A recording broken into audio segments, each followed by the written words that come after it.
Life moves pretty fast. You don't stop and look around once in a while, you could miss it. My family went to Mexico to see whales. Now, that's not the only reason we went to Cabo, but then again, the whales weren't in Mexico because they were hoping to be seen. The tour company guaranteed we'd see them or our next ride was free, but we were told that we had a 1 in 5 shot of actually seeing one breach.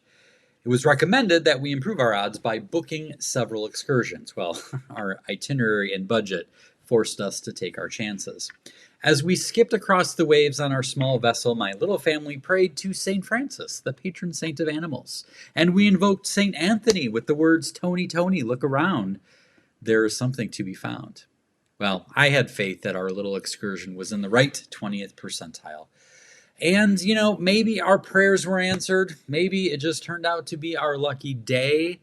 But we saw this guy, or gal, I forgot to check, do this several times in front of us.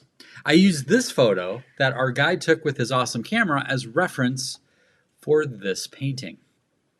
Now, those fleeting moments represented a tiny fraction of our trip, but they were definitely the highlight of the whole thing.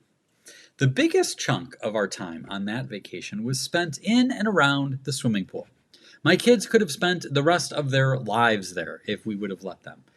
With the exception of me and Kim, the children were the only humans at the pool not collecting Social Security. They were in their own little world, lost in their imagination, playing, splashing, and floating to their heart's content. Meanwhile, our older neighbors stayed busy doing their thing, oblivious to the world of fantasy happening right in front of them.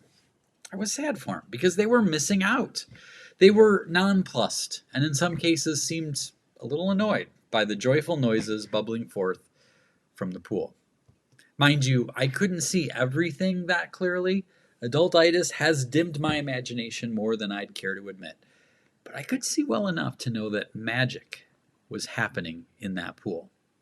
I witnessed an adventure, no doubt wrought with equal parts excitement and peril, and I smiled as I wondered how magnificent it must be. I know it seems unlikely, and I couldn't tell for sure, but I could have sworn that a giant humpback whale may have been leaping right out of that very pool. Now, don't ask the grumps around the pool to fact check my story. I'm certain they missed the whole thing. Too riddled with adultitis, no doubt.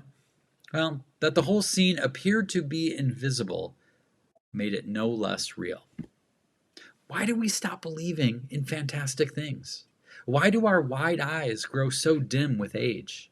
Shouldn't they be even wider? For an old person has been privileged to observe an avalanche of wonders.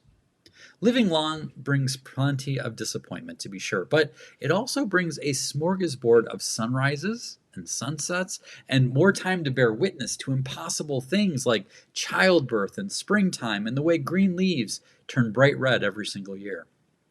As I said, adultitis has its grip on me too, but I'm still fighting. I plan to fight it all the days of my life. I hope I never stop believing.